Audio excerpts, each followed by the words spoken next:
I was about to leave for dinner at my son's house when my lawyer suddenly texted me, "Call me right now." I felt something was wrong, but dialed his number anyway. What he told me about my son shocked me. "Robert," I said, keeping my voice steady. "What's going on?" "Your son just filed papers to have you declared incompetent," he said. No preamble, no cushioning the blow. He's claiming you're no longer mentally fit to manage your affairs. He wants control of everything, the business, your accounts, your property. I stood there in my apartment, car keys in hand, and felt the world tilt sideways. My son, Daniel. The boy I raised alone after his mother died. The young man I put through business school. The partner I brought into my consulting firm 5 years ago. "That's impossible," I said. "I just closed the Henderson deal last week. I'm sharper than I've ever been." "I know," Robert said, "but he's got a doctor's signature. Some psychiatrist claiming you showed signs of dementia during a consultation last month. Problem is, you never had that consultation." "He forged it?" "Looks that way. I've already started the counterfiling, but you need to know something else. He's cleaned out the business account, transferred $3 million to an offshore entity, set it up months ago." I sat down hard on my leather couch, the one I'd bought to celebrate our first 7-figure year. Daniel had been there that day, champagne in hand, toasting to our success, our partnership. "How long have you known?" I asked. "I found out this morning. One of my paralegals has a friend at the bank. She saw the transfer orders and recognized your name." "Where is he now?" "At his house, I assume. With Jennifer." Jennifer. His wife of 2 years. The woman who'd slapped me at their wedding reception in front of 100 guests because I wouldn't hand over my apartment keys.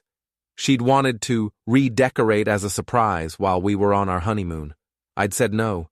She'd hit me so hard my cheek was red for an hour. Daniel had stood there and watched. Said nothing. Did nothing. I should have known then. "What's my move?" I asked Robert. "Don't go to that dinner. Don't give them any ammunition. If he's trying to prove incompetence, he'll use anything you say or do against you. Stay home. Let me handle the legal side." "No," I said. "I'm going." "That's a terrible idea." "Probably, but I need to look him in the eye." I hung up before Robert could argue further. My hands were shaking, not from age or illness, but from rage.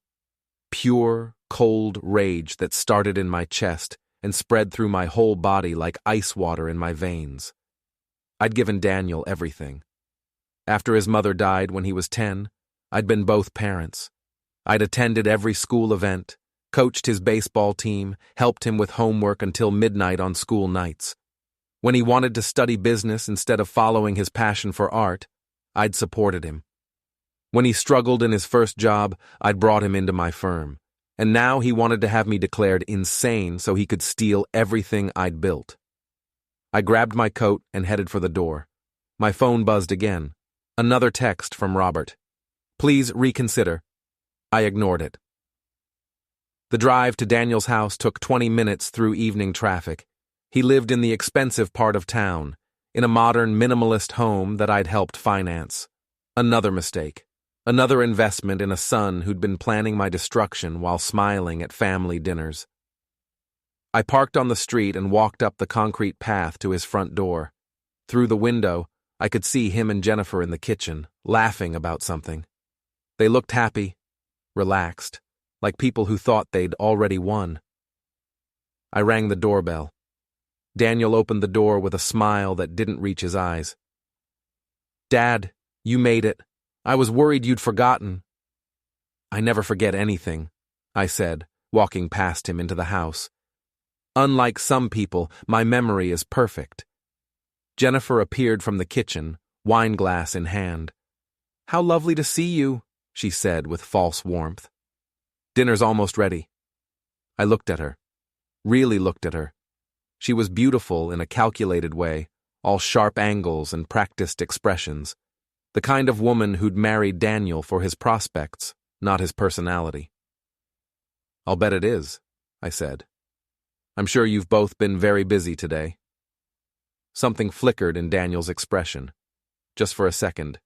Then the mask was back. Why don't we sit down? He said, gesturing toward the living room. Can I get you a drink? I'll stand, and no. Jennifer's smile faltered. She glanced at Daniel, who was watching me with the wary look of someone who'd just realized their prey had teeth. Dad, he said carefully, is something wrong? You tell me, son. Is there something you'd like to share? Any news? Any paperwork you filed recently? His face went pale, then red, then settled into something hard and defensive. I don't know what you're talking about, he said. Really? Because my lawyer called me an hour ago. Seems someone filed a petition to have me declared incompetent. Someone who forged a psychiatric evaluation. Someone who also emptied our business account. Jennifer set down her wine glass. I think you should leave. I'm sure you do, I said. Did you help him plan this? Or was it your idea from the start? Nobody planned anything, Daniel said, his voice rising. You're paranoid. You've been acting strange for months, forgetting meetings, repeating yourself. We're worried about you. Worried enough to steal from me? That money belongs to both of us. I'm a partner in that firm. A junior partner, with no authority to make transfers of that size, which you knew, which is why you forged my signature. Jennifer stepped between us. You need to go, now. Or what? You'll hit me again? Her hand moved fast, but I was faster. I caught her wrist before the slap could land. For a moment, we stood frozen, her arms suspended in the air between us. Don't, I said quietly. You get one. You don't get two. Daniel grabbed my shoulder. Let her go. I released Jennifer's wrist and turned to face my son. Up close, I could see the fear in his eyes mixing with the anger. He was afraid of me. Good. He should be. I'm not the helpless old man you think I am, I said. And I'm not going quietly into whatever home or facility you've picked out. You want a war? You've got one. Get out, Daniel said through clenched teeth. Before I call the police. Go ahead, call them. I'd love to explain about the forged documents and the embezzlement. I'm sure they'd be fascinated. I walked toward the door, then paused with my hand on the handle. You made a mistake, Daniel. Your mother would be ashamed of what you've become. His face crumpled for just an instant, and I saw the boy he used to be, the one who'd cried in my arms after his mother's funeral, the one who'd trusted me to make everything okay. Then Jennifer put her hand on his arm, and the moment passed.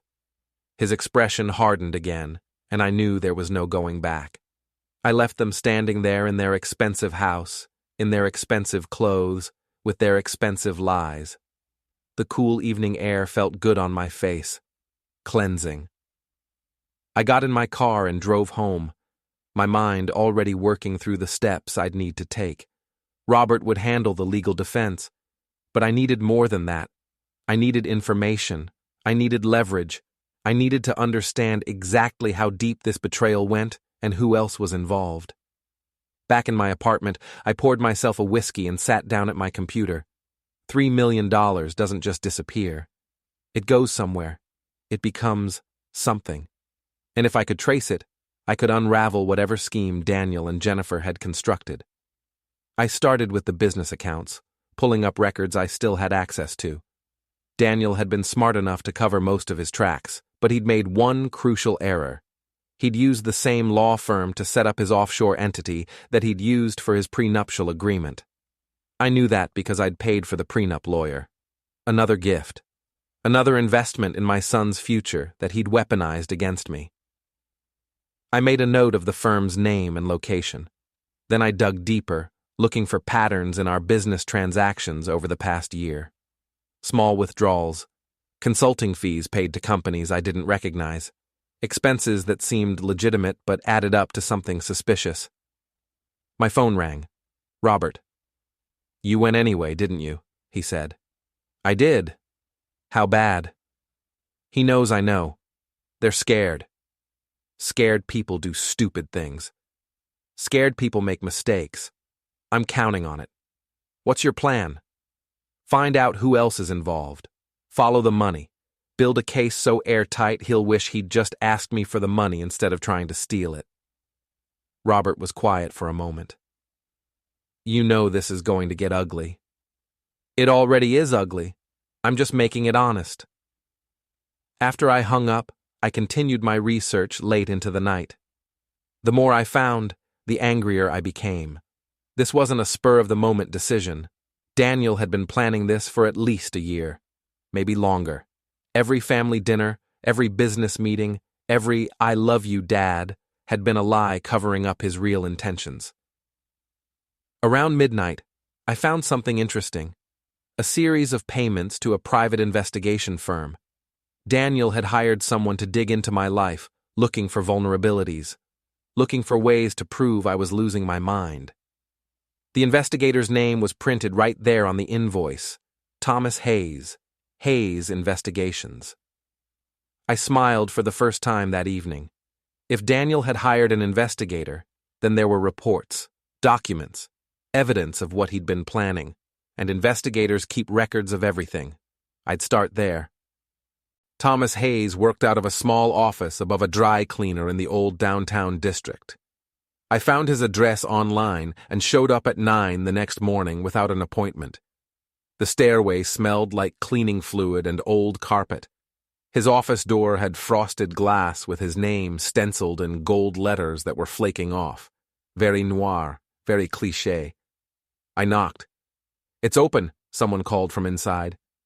Hayes was younger than I expected, maybe 40, with the kind of face that blended into crowds. Perfect for his line of work. He looked up from his computer and frowned. "Can I help you?" "You already have," I said, closing the door behind me. "My son hired you to investigate me. I want to know what you found." Recognition flickered in his eyes. "I don't discuss my clients." "Your client is currently trying to have me declared incompetent based on fabricated evidence. That makes you an accessory to fraud." Hayes leaned back in his chair. "That's a serious accusation." "It's a serious situation. My lawyer has already filed counterpetitions. When the court starts investigating, they're going to want to know where Daniel got his information. Your name is going to come up. All my work was legitimate. Then you won't mind sharing it. I mind on principle, client confidentiality." I sat down in the chair across from his desk uninvited.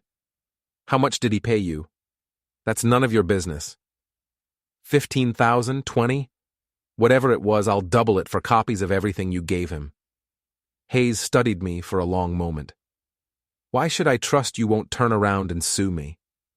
"Because I don't care about you. I care about my son and what he's done. You were just doing your job. But if you refuse to cooperate, you become part of the problem. And I promise you, Mr. Hayes, you don't want to be part of my problem." He drummed his fingers on the desk, thinking. I could see him weighing the risks, calculating the angles. Finally, he sighed. "Your son paid me $12,000 to follow you for 3 months. Document your activities. Talk to your associates. Look for signs of mental decline." "And what did you find?" "Nothing. You're healthy, sharp, and fully competent. I told him that in my report." "So he ignored your findings and fabricated evidence anyway." "That's not my concern. It should be. When this goes to court, you'll be called to testify. Would you rather do that as my witness, or his?" Hayes opened a desk drawer and pulled out a flash drive. "Everything I gave him is on here. Consider it a professional courtesy." "How much?" "No charge. Call it insurance. If this blows up, I can say I cooperated with the investigation." I took the flash drive. "Smart man." "One more thing," Hayes said as I stood to leave. "Your son asked me to do something else. Something I turned down." "What?" "He wanted me to plant evidence in your apartment, make it look like you were hiding medications or acting erratically. I said no. That's not what I do." "But he found someone who would." Hayes shrugged. "Probably. There are always people willing to cross that line for the right price." I left his office with the flash drive in my pocket and a new layer of anger in my chest. Daniel hadn't just stolen from me. He'd tried to gaslight me, to make me question my own sanity, to make everyone else question it too. Back home, I plugged the flash drive into my computer. Hayes had been thorough.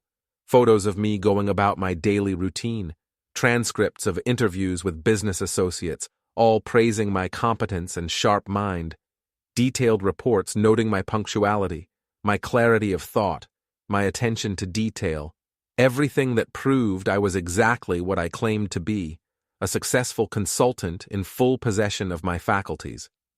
Daniel had buried this report and invented a psychiatrist's evaluation that said the opposite. The forgery was going to destroy him in court.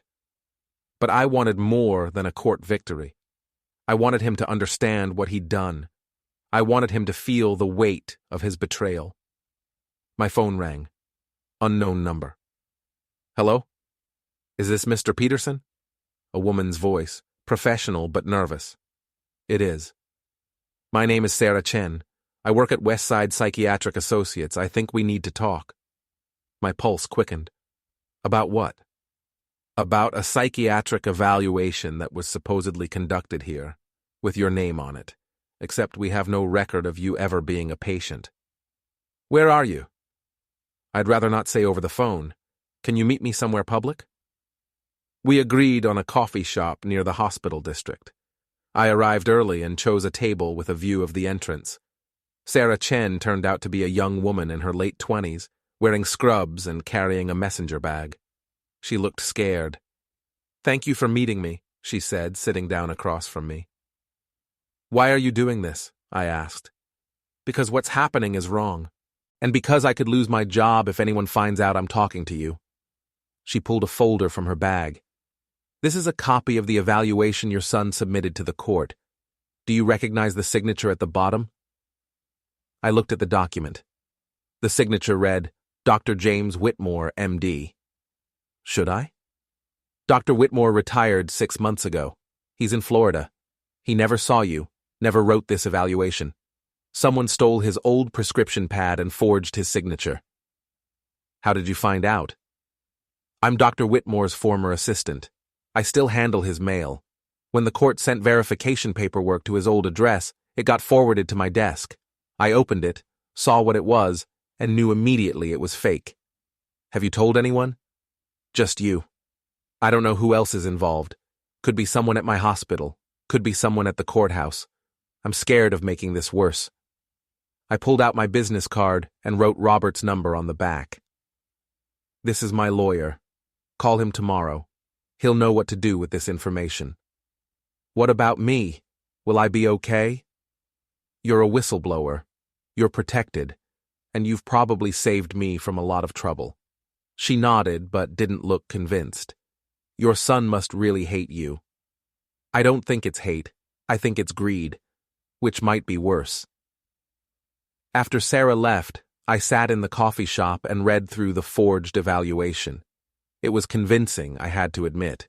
Detailed notes about memory lapses, confusion, paranoid thinking, all completely fictional, but written in professional medical language that would fool most people. Daniel had put real effort into destroying me. My phone buzzed.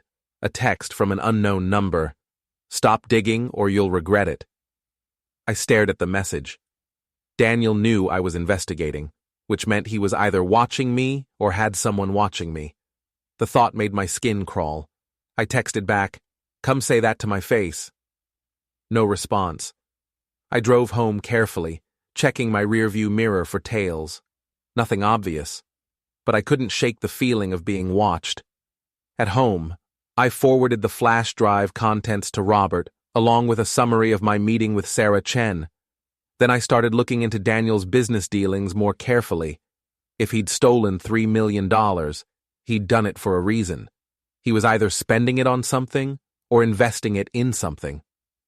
I found the answer in property records. Daniel had purchased a luxury condo downtown under the name of his offshore company. Cash sale, no mortgage, $3.2 million. He'd stolen my money to buy real estate he could flip for profit. The rage I'd been carrying crystallized into something harder, something colder. This wasn't just about money anymore. This was about teaching Daniel a lesson he'd never forget. I called a friend who worked in commercial real estate. "Jack, I need information on a property." "What kind of information?" "The kind that might reveal code violations, structural problems, anything that would make it difficult to sell." Jack was quiet for a moment. "That sounds like revenge. That sounds like due diligence." He laughed. "Give me the address. I'll see what I can dig up." While I waited for Jack to get back to me, I went through my business files more systematically. Daniel had been my partner for 5 years. He'd had access to everything: client lists, contracts, financial records. If he was willing to steal once, he might have stolen before. I found irregularities going back 18 months, small amounts at first, then gradually larger, payments to fake contractors, inflated expense reports, duplicate invoices. Altogether, it added up to nearly $500,000. He hadn't just stolen from me recently. He'd been stealing from me for over a year. I made copies of everything and sent them to Robert with a note. "Add this to the lawsuit." My phone rang. "Jack." "Found something interesting," he said. "Your condo has a major problem with the HVAC system, illegal installation, not up to code. The city inspector missed it, but it's going to come up if anyone tries to get a certificate of occupancy." "How major?" "6 figures to fix. Maybe more." "Can you file an anonymous complaint with the building department?" "Already done." I smiled. "Thanks, Jack. Whatever he did to you must have been bad." "Bad enough." That evening, I poured myself another whiskey and stood at my window looking out at the city. Somewhere out there, Daniel was probably feeling confident. Probably thought he'd gotten away with it. Probably sleeping well. Not for long. Robert called me early the next morning with good news. The court received Sarah Chen's testimony. They're launching an investigation into the forged psychiatric evaluation. Daniel's petition has been suspended pending the outcome. How long will that take? Weeks, maybe months, but in the meantime, you're safe. He can't touch your assets. What about the money he already stole? That's a criminal matter now. The DA's office is interested, very interested. Financial elder abuse is a hot-button issue. I'm not elderly. You're over 60. That's the legal threshold. And your son tried to defraud you of millions. The optics are terrible for him. I should have felt vindicated. Instead, I felt tired. When does this end? When you decide it ends. You could settle, let him pay back the money, agree to dissolve the partnership, walk away. And let him think he almost got away with it? Or you could push forward, destroy him completely, but that's going to cost you too. Time, money, emotional energy. You need to decide what you want. What did I want? I wanted my son back. The one who existed before Jennifer, before greed, before whatever poison had gotten into his mind and turned him into a stranger. But that person was gone. Maybe he'd never really existed. I want him to understand what he did, I said finally. Then we keep going. After I hung up with Robert, I decided to visit the business office. I hadn't been there since discovering Daniel's betrayal.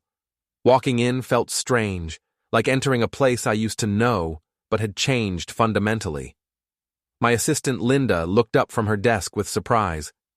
"Mr. Peterson, we weren't expecting you today. Is Daniel here?" "No, he called in sick." "Sick?" That's what he said. I walked through the office, noting how people avoided my eyes. They knew something was wrong. Office gossip traveled fast. I wondered what version of the story they'd heard. Daniel's version, probably. The one where I was the problem. In my office, I found my personal items boxed up. Photos, awards, books. Everything packed away like I was already gone. Linda appeared in the doorway. "I'm sorry. Mr. Peterson, your son, he said you were taking an extended leave for health reasons. He had me pack your things." "I'm not taking a leave. And there's nothing wrong with my health." She looked uncomfortable. He showed us a doctor's note. A fake doctor's note, from a doctor who's retired in Florida and never saw me. Her eyes widened. Oh. Unpack my office, Linda. I'm staying. But, Mr. Peterson, your son said, my son doesn't own this company. I do. He's a junior partner, and right now, he's a junior partner under investigation for embezzlement. The word spread through the office like wildfire. By lunchtime, everyone knew the truth, or at least my version of it. Daniel's allies, and he had a few, looked skeptical, but most of the staff seemed relieved. They'd worked with me for years. They knew who I was. Daniel called my office line at 2 p.m. Linda transferred it before I could tell her not to. What are you doing? He demanded. Working. This is my office, remember? You're supposed to be stepping down. Based on forged documents? I don't think so. You're making this harder than it needs to be. You stole from me, Daniel. You tried to have me declared insane, and I'm the one making this hard? Silence on the other end. Then, I want you out of the company. File the paperwork. But I should warn you, the DA is building a case against you for financial elder abuse. They're very interested in those offshore accounts. You called the DA? I didn't have to. Sarah Chen did. Remember her? Dr. Whitmore's assistant? She turned over evidence of your forged evaluation. The court contacted law enforcement. This is out of my hands now. More silence. Then he hung up. This was what I'd wanted, to fight back, to make him pay. But it didn't feel as good as I'd expected. It just felt hollow. Linda knocked on my doorframe. Mr. Peterson, there are some men here to see you. They say they're from the police. My stomach dropped. Send them in. 2 detectives entered. One was older, gray-haired, with the weary expression of someone who'd seen too much.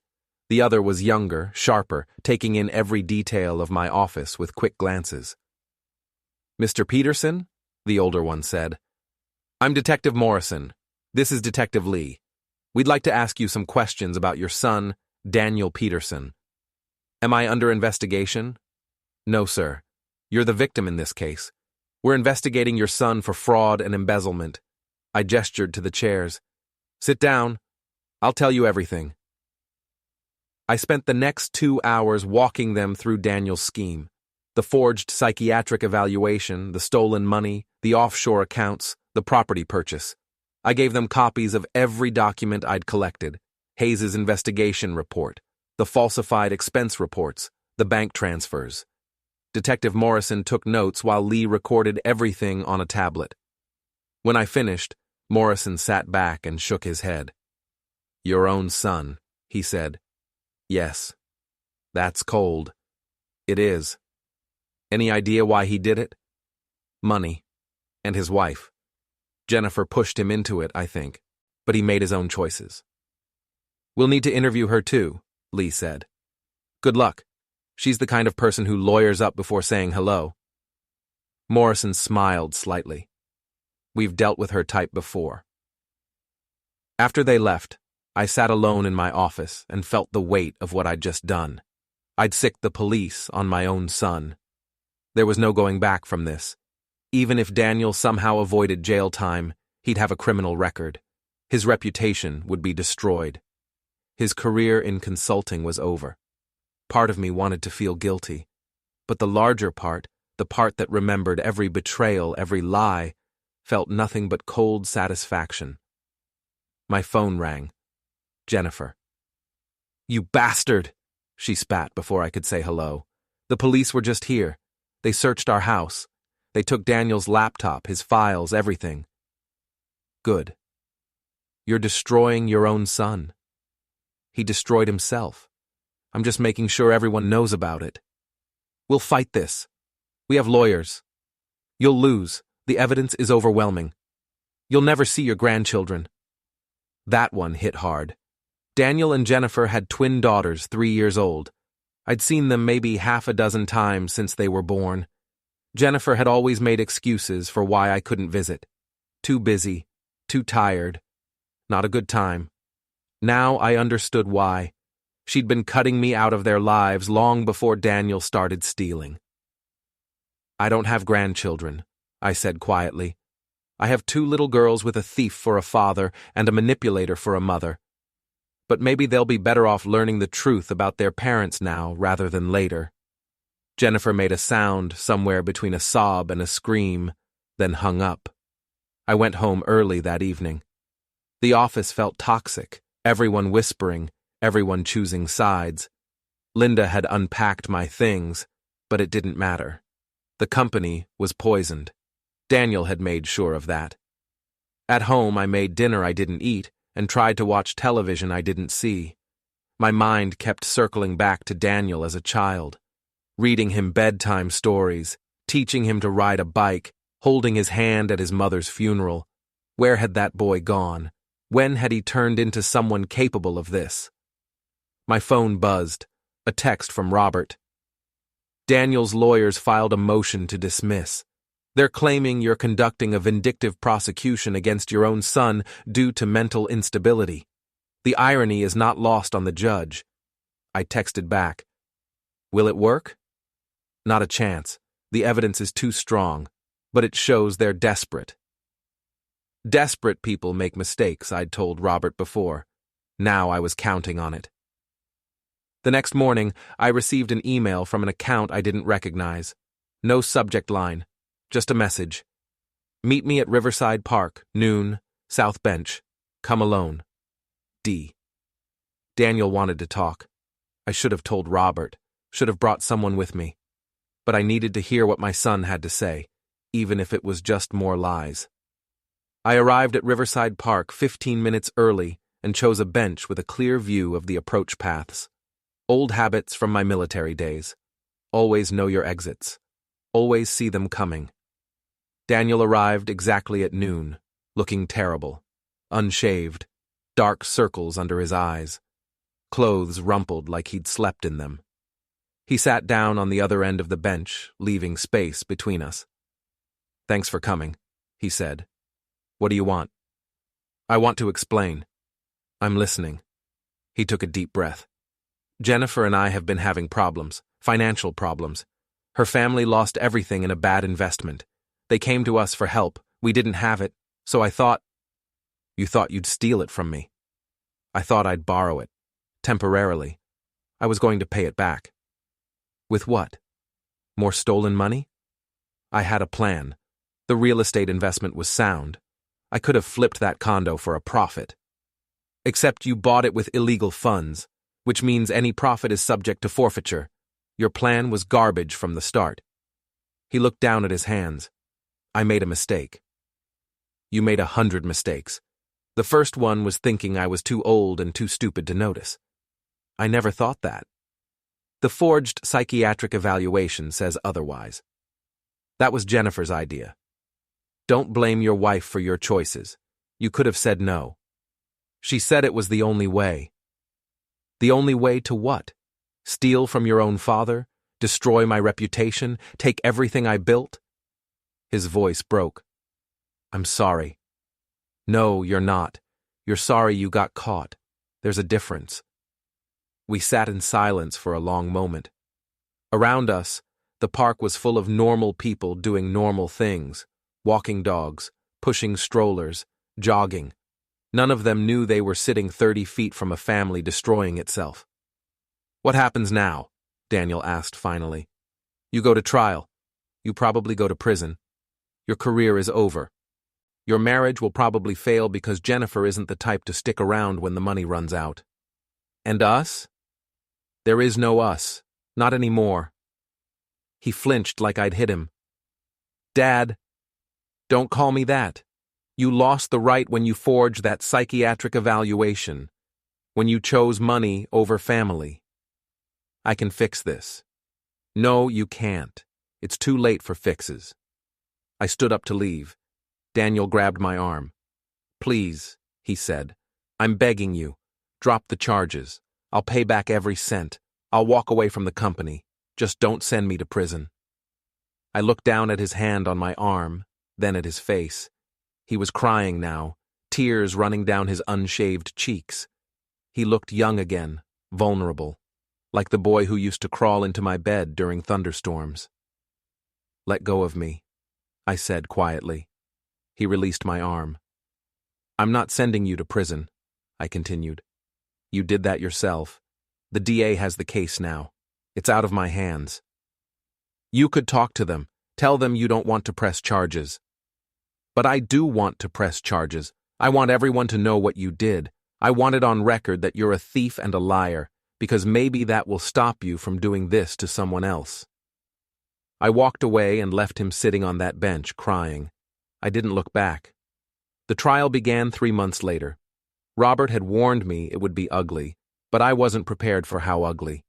Daniel's lawyer, a sharp woman named Patricia Grant, went after me from opening statements, painted me as a vindictive father who couldn't accept his son's success, suggested I was mentally unstable despite the medical evidence to the contrary, implied that Daniel had been forced to take action to protect himself from my increasingly erratic behavior. It was all nonsense, but she sold it well. The prosecution countered with facts, bank records, forged documents, testimony from Sarah Chen about the fake psychiatric evaluation, Hayes's investigation report showing I was perfectly competent. The jury looked confused. They'd come expecting a simple fraud case. Instead, they got a family drama. On day 3, Jennifer took the stand.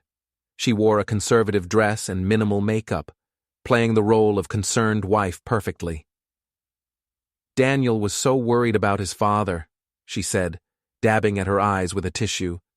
"He kept saying something was wrong, that his dad was forgetting things, making poor decisions. He just wanted to help." "So you supported the petition for incompetency?" the prosecution asked. "Of course.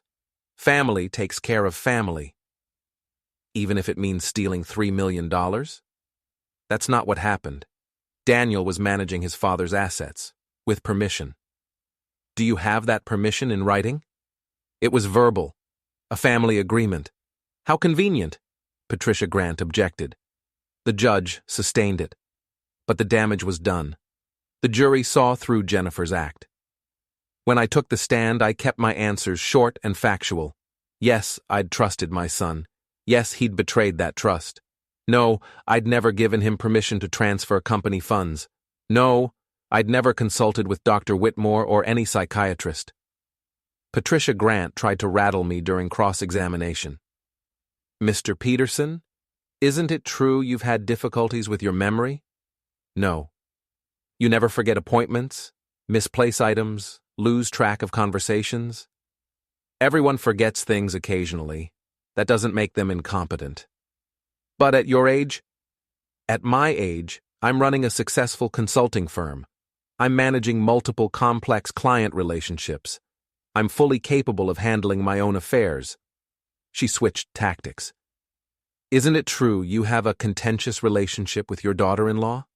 "She slapped me at her wedding. I'd call that contentious, yes." "And you've held a grudge ever since?"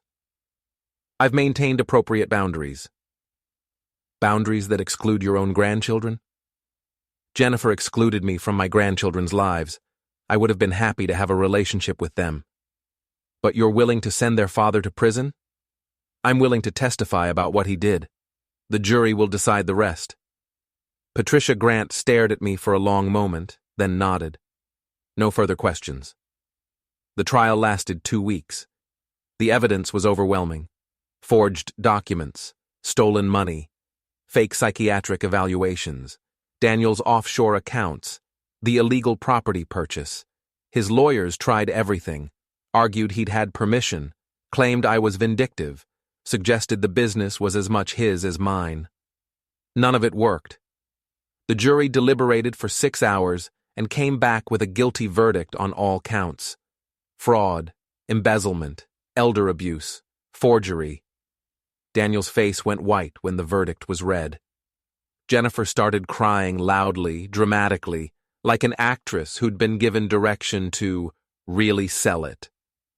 The judge banged her gavel and called for order. Sentencing was scheduled for 3 weeks later. Robert pulled me aside in the courthouse hallway. "How do you feel?" he asked. I don't know. That's normal. You won, but it doesn't feel like winning. It feels like losing, just differently. I went home alone. The apartment felt too quiet, too empty. I'd won my case, but lost my family. The math didn't work out in my favor. The next morning, I went to the office. People congratulated me, told me justice had been served, said Daniel got what he deserved. I nodded and smiled and pretended their words meant something. That evening, my phone rang, a number I didn't recognize. I almost didn't answer, but something made me pick up. Mr. Peterson? A small voice, young, scared. Who is this? It's Emma, Daniel's daughter. My heart stopped. Emma, one of the twins, 3 years old the last time I'd seen her. She'd be 6 now. Emma, I said carefully, how did you get this number? I found it in Daddy's phone. He has you listed as do not call. She said it matter-of-factly, like she was reading a grocery list. Where's your mother? Asleep. She cries a lot now. We're staying at Grandma's house. Jennifer's mother. A cold woman who'd never approved of Daniel marrying below his station, but had no problem spending the money he stole. Why are you calling me, Emma? Because I heard Mommy say you hate us. I wanted to know if it was true. The words hit like a punch to the chest. No, sweetheart. I don't hate you. But you hate Daddy. It's complicated. That's what grown-ups say when they don't want to explain. She sounded so much older than 6. Too old. Your daddy did something wrong. He took money that didn't belong to him. He lied about it. I had to tell the truth. Mommy says you lied. She says you're trying to hurt us. Your mommy is wrong. Silence on the other end. Then, are you my grandpa? The question broke something inside me. Yes. Can I meet you? I don't think your mother would like that. I don't care. I want to meet you. Olivia does too. Olivia, the other twin. 2 little girls I barely knew because their parents had cut me out of their lives. Emma, I don't think... Please? Her voice was so small, so hopeful. I closed my eyes. Let me talk to your grandmother. Maybe we can work something out. Okay, I have to go. I hear Mommy coming. She hung up before I could say goodbye. I sat there holding the phone, feeling like the ground had shifted under my feet. For months, I'd been focused on justice, on revenge, on making Daniel pay for what he'd done. I hadn't thought about the collateral damage. 2 little girls who were losing their father because of my testimony, who were being told lies about me, who were growing up in a broken home because I'd insisted on pressing charges. I called Robert. I need you to do something, I said. What?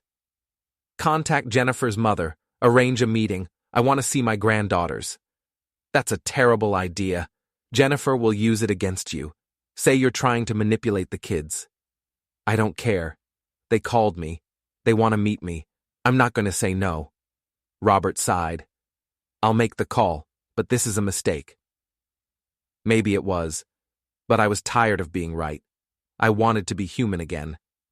The meeting was arranged for the following Saturday at a neutral location, a family restaurant with a play area. Jennifer's mother, Patricia Thornton, brought the girls. Jennifer stayed home, probably on her lawyer's advice.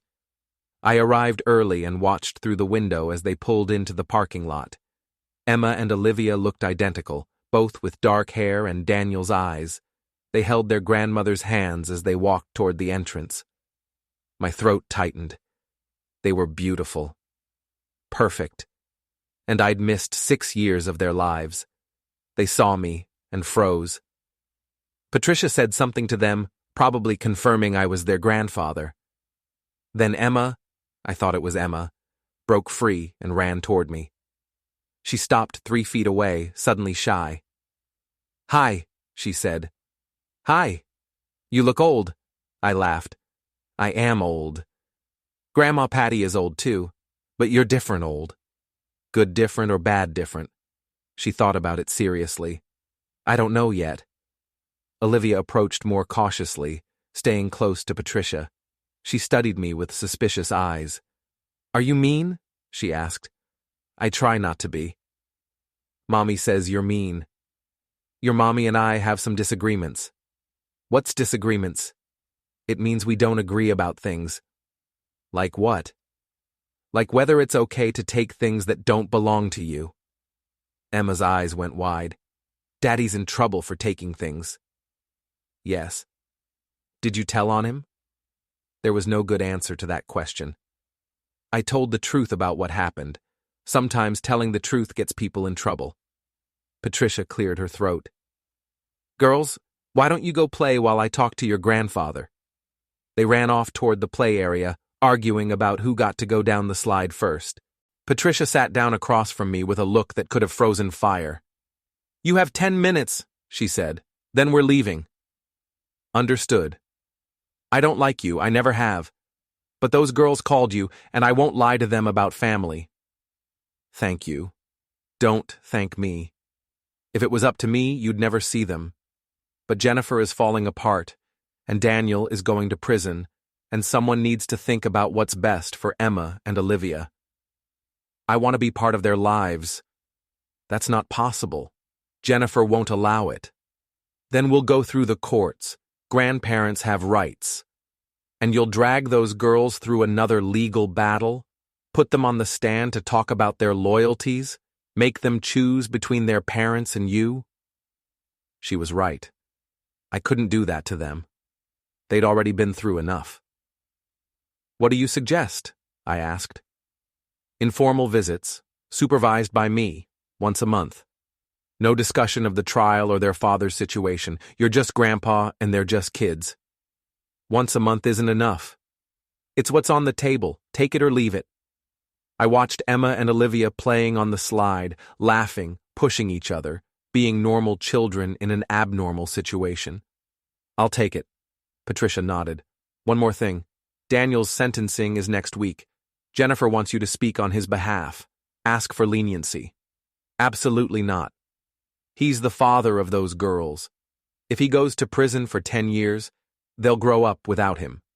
That's not my fault. No, it's his. But they're the ones who'll suffer. Think about that before you decide how vindictive you want to be." She stood up and called the girls. They came running, disappointed the visit was ending so soon. "Can we come back?" Emma asked. "Once a month," Patricia said, "if your grandfather agrees to behave." "I'll behave," I said. Emma hugged me, quick and impulsive, then ran after her sister. I stood in the parking lot and watched them drive away, feeling something shift in my chest. I'd been so focused on making Daniel pay that I'd forgotten what I was really fighting for. Not revenge, not justice, just the simple right to know my grandchildren. Maybe Patricia was right. Maybe I was being vindictive. Maybe Daniel's punishment was hurting people who didn't deserve it. Or maybe he should have thought of that before he stole from me. The sentencing hearing took place on a cold Thursday morning in November. The courtroom was packed. Family, reporters, curious spectators drawn by the sensational nature of the case. Son betrays father. Father sends son to prison. Daniel wore a suit that hung loose on his frame. He'd lost weight during the trial. Lost something else, too. That confidence that had always been his hallmark. Now he just looked broken. Jennifer sat in the front row with Patricia and the twins. Emma waved at me when I walked in. Jennifer shot me a look of pure hatred. The judge, a stern woman named Martinez, called the court to order. "We're here for sentencing in the matter of the state versus Daniel Peterson. Before I announce my decision, I'll hear from anyone who wishes to make a statement." Patricia Grant stood. "Your Honor, I'd like to call character witnesses on behalf of Mr. Peterson." She called 3 people. A former college professor who praised Daniel's intelligence, a business associate who spoke of his work ethic, a neighbor who described him as a devoted father. None of them mentioned the forgery, the theft, the betrayal. They painted a picture of a good man who'd made a mistake. One mistake. As if that's all it was. Then the prosecutor stood. The state would like to call the victim, Mr. Peterson, to make a statement. I walked to the front of the courtroom. Daniel wouldn't look at me. I stood at the podium and looked at the judge. Your Honor, I'm not going to tell you what sentence to give my son. That's your decision. But I want to make something clear. I paused, gathering my thoughts. This wasn't a mistake. It wasn't a momentary lapse in judgment. Daniel planned this betrayal for over a year. He stole money systematically. He forged documents to have me declared insane. He tried to take everything I'd built and make it his own. Jennifer was crying now, loud sobs that echoed through the courtroom. The twins looked confused and scared. But here's what I want you to understand, I continued. I'm not here because I'm vindictive. I'm here because what he did was wrong. And if there are no consequences, then we're saying it's acceptable to betray family, to steal from people who trust you, to lie and manipulate and destroy. I looked at Daniel for the first time. He was crying too, silent tears running down his face. I loved my son, I said. I raised him alone after his mother died. I gave him everything I had, and he repaid me with betrayal. That's not a mistake. That's a choice. And choices have consequences. I sat down. The courtroom was silent. Judge Martinez cleared her throat. Thank you, Mr. Peterson. Mr. Daniel Peterson, please rise. Daniel stood, shaking. Patricia Grant stood beside him, her hand on his arm. Mr. Peterson, the judge said, you've been found guilty of multiple counts of fraud, embezzlement, and elder abuse. These are serious crimes that show a pattern of deception and betrayal. You violated the trust of your own father for financial gain. She paused, shuffling papers. However, I've also heard testimony about your character and your family situation. I've considered the impact of this sentence on your young daughters. Hope flickered in Daniel's eyes. The prosecution has recommended 10 years in state prison. Your defense has asked for probation and restitution. I'm splitting the difference. She looked directly at Daniel. I sentence you to 5 years in state prison, with the possibility of parole after 3. You'll also pay full restitution to your father in the amount of $3.5 million, including interest and damages. Additionally, you're permanently barred from working in any fiduciary capacity. Daniel's knees buckled. Patricia caught him. Furthermore, the judge continued, I'm ordering family counseling for you and your daughters to take place during approved visitation. These children deserve to maintain a relationship with their father, despite his crimes. She banged her gavel. Court is adjourned. The courtroom erupted. Jennifer was screaming. The twins were crying. Reporters rushed forward, shouting questions. I sat in my seat and watched bailiffs lead Daniel away in handcuffs. He looked back once, and our eyes met. I saw regret there, maybe even remorse, but it was too late for that. Robert touched my shoulder. Let's go. We left through a side exit to avoid the press. Outside, the November air was sharp and cold. I breathed it in, feeling lighter somehow. Not happy, not satisfied, just lighter.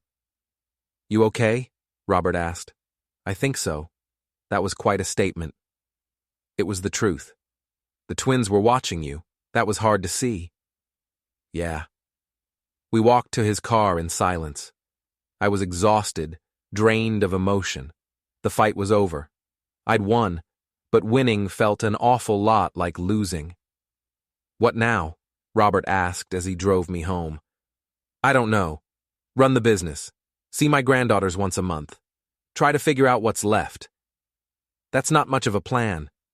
It's the only one I have. He dropped me off at my apartment. I went inside, poured a whiskey, and sat by the window watching the city lights. Somewhere out there, Daniel was being processed into the prison system. Somewhere else, 2 little girls were trying to understand why their father was being taken away. And here I was, alone in my expensive apartment, having destroyed my only child to prove a point. My phone buzzed. A text from an unknown number. I hate you. I hope you're happy. Jennifer, probably. I deleted it without responding.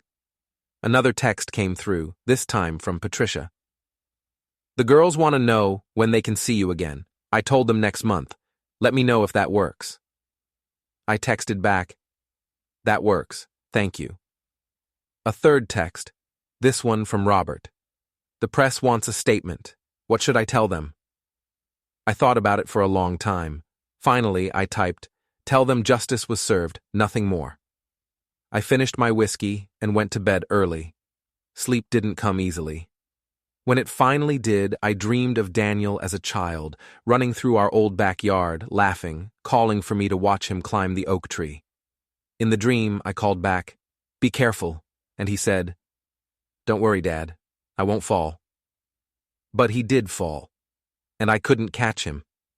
3 years passed in a strange sort of limbo. I rebuilt my life piece by piece, but it never quite fit together the way it had before. The business recovered. I brought in a new partner, a sharp woman named Teresa, who had no connection to my family and no interest in drama. She ran the operations side while I focused on client relationships. We were successful, more successful than Daniel and I had ever been, actually. But success felt hollow now, like eating food that had no taste. I saw Emma and Olivia once a month, like clockwork. Patricia supervised every visit, watching me like a hawk, ready to pull the plug if I said anything inappropriate. We went to parks, museums, kid-friendly restaurants. I learned their favorite colors, their favorite books, the intricate social dynamics of second grade. They never asked about their father. Patricia had forbidden the topic, and I respected that boundary. But sometimes I'd see them looking at other families, fathers pushing daughters on swings, throwing footballs, doing ordinary dad things, and I'd see the absence in their eyes. Daniel called me twice from prison. I didn't answer either time. He wrote letters. I burned them without reading them. Maybe that made me cruel. Maybe that made me smart. I couldn't tell the difference anymore. Jennifer remarried 18 months after Daniel was incarcerated. A lawyer she'd met through her mother's social circle. Rich, connected. Everything Daniel had pretended to be. She moved with the twins to Connecticut, cutting my visits down to video calls. Patricia fought her on it, surprisingly. Took Jennifer to court over grandparent visitation rights. The judge compromised. 4 in-person visits per year, video calls monthly. It was better than nothing. On a Tuesday morning in April, 3 years and 2 months after Daniel's sentencing, Robert called me at the office. Daniel's up for parole, he said. I set down my coffee.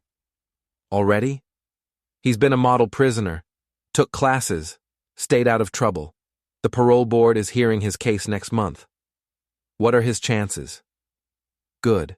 His lawyer is arguing that he's rehabilitated, that he has family support, that continued incarceration serves no purpose. Family support? Jennifer wrote a letter. So did her mother. They're saying he should be released to help raise his daughters. I laughed, bitter. Jennifer didn't want anything to do with him when he went in. Now she wants him out? New husband is apparently very progressive. Believes in restorative justice, second chances, all that. How nice for everyone. The parole board will want to hear from you. As the victim. To say what? Whatever you want. You can oppose his release, or support it, or say nothing. I stared out my office window at the city below. Somewhere out there, Daniel was sitting in a cell, hoping for freedom. Hoping I'd show mercy. I need to think about it, I said. You have 3 weeks. I spent those 3 weeks wrestling with myself. Part of me wanted Daniel to serve every day of his sentence, to suffer the full consequences of his betrayal. That part of me was loud and angry and refused to be silenced. But there was another part, quieter, that kept remembering Daniel as a child, that kept seeing Emma and Olivia's faces when they talked about Daddy's work trip, their grandmother's euphemism for prison. That part wondered if revenge had become its own kind of poison. I called Patricia. I need your honest opinion, I said. Should I support Daniel's parole? She was quiet for a long moment. Are you asking as a father or as a victim? I don't know. Both. As a victim, you have every right to want him to serve his full sentence. What he did was reprehensible. And as a father? As a father, you should consider what's best for his daughters. They need their dad. They're 9 years old and they barely know him. If he stays in prison another 2 years, he'll miss everything. They'll be in middle school. They'll be different people. That's not my fault. No, it's his. But they're paying for it anyway. I thought about Emma's hug in the restaurant parking lot 6 years ago, about Olivia asking if I was mean, about 2 little girls growing up with a grandfather who'd put their father in prison and a father who'd stolen from their grandfather. What would you do? I asked Patricia. I'd let him out, not because he deserves it, because they do. I called Robert the next day. I'm not opposing parole. That's probably wise. I'm not supporting it either. I'm staying neutral. I'll submit a statement saying I've received restitution, that I don't fear for my safety, and that the parole board should make its decision based on Daniel's conduct in prison, not my feelings about him. That works. It lets you stay above the fray. I'm tired of the fray. The parole hearing happened on a Thursday. I didn't attend. I submitted my statement in writing and spent the day at the office trying not to think about it. Robert called at 4 in the afternoon. He got parole. He'll be released next month with standard conditions. Regular check-ins with a parole officer, continued therapy, no contact with you unless you initiate it. Okay. How do you feel? I don't know. That seems to be your standard answer these days. It's the only honest one I have. Daniel was released on a Tuesday morning in May. I know because Emma told me during our video call that week. Daddy's home, she said, bouncing with excitement. He came to our house and hugged us for a really long time. He cried. That's nice, sweetheart. He looks different, thinner, and sad, but he says he's happy to see us. I'm sure he is. He asked about you. My stomach tightened. What did he ask? If we talk to you, if you're nice, if you're happy. What did you tell him? I said you're our grandpa and we love you and Mommy doesn't like us talking about you. Kids. They cut right through the carefully constructed lies adults build. What did he say to that? He got really quiet. Then he said he was glad we have you. That surprised me. He said that? Yeah. Then Mommy came in and made him stop talking. Of course she did. I didn't hear from Daniel directly until 3 months later. A letter arrived at my office, forwarded by Robert with a note. Read it or don't. Your choice. I almost threw it away. But curiosity won. The letter was handwritten, 3 pages on yellow legal paper. His handwriting had changed, smaller, more cramped, like prison had compressed something in him. Dad, it began. I almost stopped reading right there, but I forced myself to continue. I don't expect you to forgive me. I don't forgive myself. What I did was unforgivable. I stole from you. I betrayed you. I tried to destroy you. And I did it for money and because I was weak and because I let Jennifer convince me you were the problem instead of us. I'm not writing to make excuses. I'm writing because I need you to know that prison gave me time to think. Time to understand what I threw away. I had a father who loved me, a partner who trusted me, a future that was secure, and I destroyed all of it for greed. The worst part isn't the years I lost. It's knowing that Emma and Olivia will grow up knowing their father is a thief and a liar, that they'll always wonder if they can trust me. That's the real punishment, and it's the one I deserve. I hear you've been seeing them. Patricia told me. Thank you for that. Thank you for being in their lives even though I'm the reason you weren't earlier. I'm not asking for a relationship. I'm not asking for forgiveness. I'm just asking you to know that I understand now. I understand what I did, and what I lost, and why you couldn't let it go. I'm sorry. For everything. For all of it. Your son, Daniel. I read the letter 3 times, then folded it carefully and put it in my desk drawer. I didn't throw it away, but I didn't respond either. Another year passed. I saw less of Emma and Olivia as they got older and their lives got busier. Sports, friends, school. They had their own worlds now, worlds where a long-distance grandfather was a pleasant footnote but not a central character. Daniel got a job at a warehouse. Manual labor, minimum wage, nothing like what he'd been before. But honest work. He started paying restitution, $50 a month. At that rate, he'd pay off the $3.5 million in about 5,000 years. I didn't need the money. I had more than enough. But I cashed the checks anyway, because they represented something. Acknowledgement, atonement, however inadequate. On my 68th birthday, Emma and Olivia sent me a video. They were 11 now, on the edge of adolescence, starting to look like young women instead of little girls. "Happy birthday, Grandpa!" they shouted in unison. Then Emma continued, "We made you a present, but we can't send it through the computer, so we're coming to visit next month. Dad's driving us." The video ended. I sat there staring at my phone screen, processing what I'd just heard. Daniel was bringing them here, to my city, to see me. I called Patricia. "Did you know about this?" "I did. The girls have been asking to visit you for months. Daniel volunteered to drive them. I thought it was a good sign. Or a trap. Always so suspicious. Maybe he just wants his daughters to know their grandfather. He could have let them know their grandfather 6 years ago. And you could have shown mercy 3 years ago, but here we are. Are you going to see them or not?" I thought about saying no. About maintaining the boundaries. About protecting myself from whatever manipulation might be coming. But then I thought about Emma and Olivia, 11 years old, wanting to see their grandpa, and I couldn't say no to that. "I'll see them." "Good. They arrive Saturday at 2. She hung up before I could ask for more details. Typical Patricia. Saturday arrived too fast and too slow.